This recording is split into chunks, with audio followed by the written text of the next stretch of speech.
Hi అండి, అందరికీ నమస్తే. మాఘమాసం మొదలైనప్పటి నుంచి మన ఛానల్లో మాఘ పురాణాల కథల గురించి తెలుసుకుంటున్నాం కదా. ఇప్పటి వరకు మన ఛానల్లో 8 అధ్యాయాల కథలు అయితే తెలుసుకున్నాం కదండి. ఈ రోజున మనం మాఘ పురాణం 9వ అధ్యాయం గురించి తెలుసుకుందాం.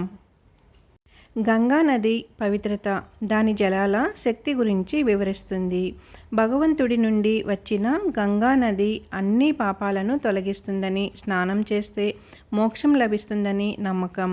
అధ్యాయంలో గంగానది శక్తిని చాటి చెప్పే కథలు కూడా ఉన్నాయి. ఈ అధ్యాయం గంగానది ప్రాముఖ్యత, దాని జలాల శక్తిని తెలియజేస్తుంది. ఓ కార్తవీర్యార్జున, శివపూజ గురించి, శివ మహత్యమును గురించి వివరించెదను వినుము.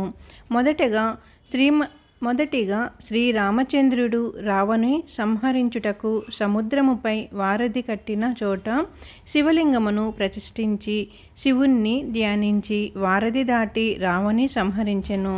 అటులనే హనుమంతుడు కూడా సముద్రమును దాటునప్పుడు శివుణ్ణి ధ్యానించి రామునికి నమస్కరించి మహాబలమును సంపాదించి సముద్రమును దాటెను.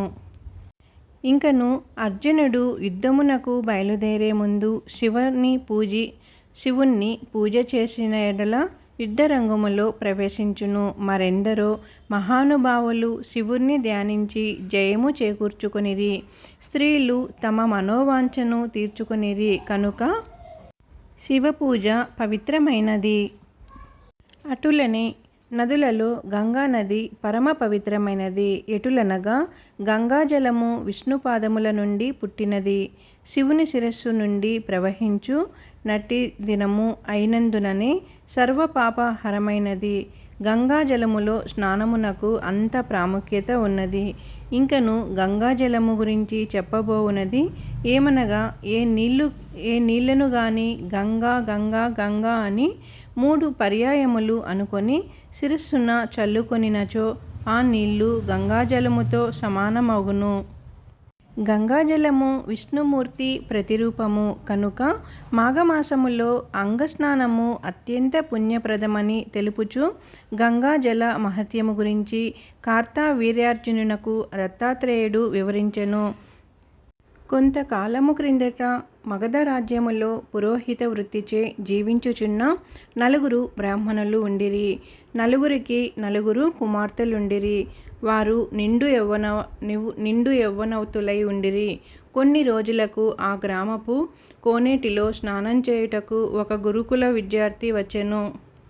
అప్పుడు బ్రాహ్మణ కన్యలు ఆ యువకుని అందము చూసి మోహించి అతనిని సమీపించి చుట్టుముట్టి మమ్మల్ని వివాహం చేసుకోమని బలవంతము చేయగా, ఆ బ్రాహ్మణ విద్యార్థికి విద్య పూర్తి కానందున వారి కోరికలను నిరాకరించెను. అంతా ఆ కన్యలు కోపంతో నీవు పిశాచానివి అమ్మని శపించగా, ఆ విద్యార్థియు మీరు కూడా పిశాచులు అవుదురు అని ప్రతిశాపించుట, వారంతా పిశాచ రూపములో ఆ కొలను వద్దనే ఉండిరి. అందరినీ బాధించి ఆహారము దొరికితే వాటికై పెనుగులాట కొనసాగించెదిరి. ఇలా ఉండగా కొంతకాలమునకు ఒక సిద్ధుడు ఆ కోనేటి దగ్గరకు రాగా, నా పిశాచముల తల్లిదండ్రులు తమ బిడ్డలకు కలిగిన పిశాచ రూపములు ఎట్లు పోవునని అడిగిరి. ఆ సిద్ధుడు వారందరి చేత మాఘమాసములో గయలోనున్న త్రివేణిలో స్నానము చేయించినచో వారికున్న పిశాచ రూపములు తొలగిపోవునని చెప్పగా, వారట్లు చేయుటచే 5 యథారూపములు కలిగినవి. ఇట్లు జరుగుటకు మాఘమాస మహత్యమే కారణము. మాఘమాసమునందు చేయు నదీ స్నానము మాఘవులకే కాక దేవతలకు, గంధర్వులకు కూడా పవిత్రమైనది. ఒకానొక మాఘమాసములో ఒక గంధర్వుడు తన భార్యతో భూలోకానికి వచ్చి గంగా నదిలో స్నానమాడెను. అతని భార్య మాత్రము స్నానము ఆచరించినని చెప్పుటచే ఆమెకు దైవత్వము నశించి గంధర్వలోకానికి వెళ్ళలేకపోయినది.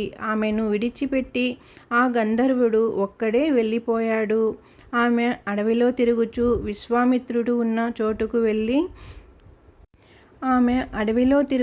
విశ్వామిత్రుడు ఉన్న చోటుకు వెళ్ళి వయ్యారముగా క్రింగట చూసెను. ఆమె అందానికి యవ్వనానికి విశ్వామిత్రుడు తన్మయుడై ఆమెను ప్రేమించుటచే ఇద్దరు ఒకటైపోయారు.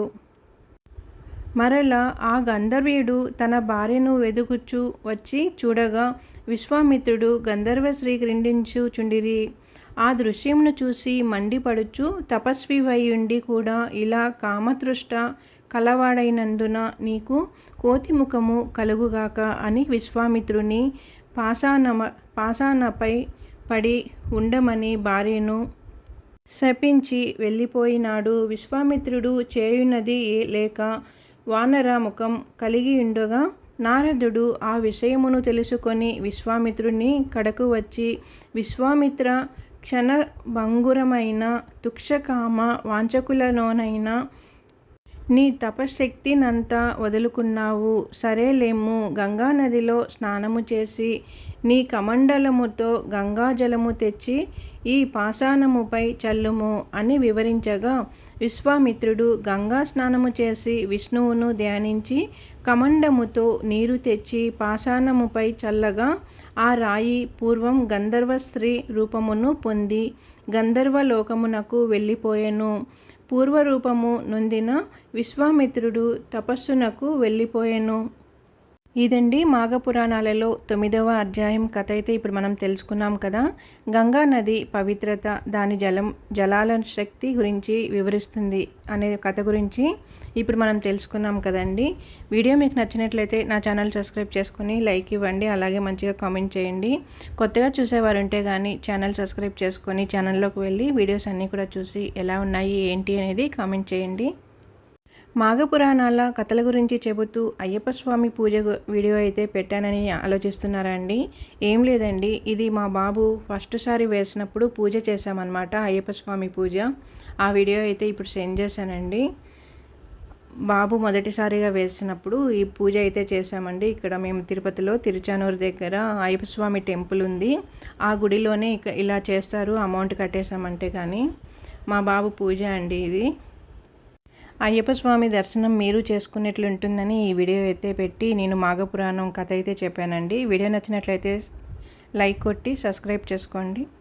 ఓం నమః శివాయ, ఓం నమః శివాయ, ఓం నమః శివాయ.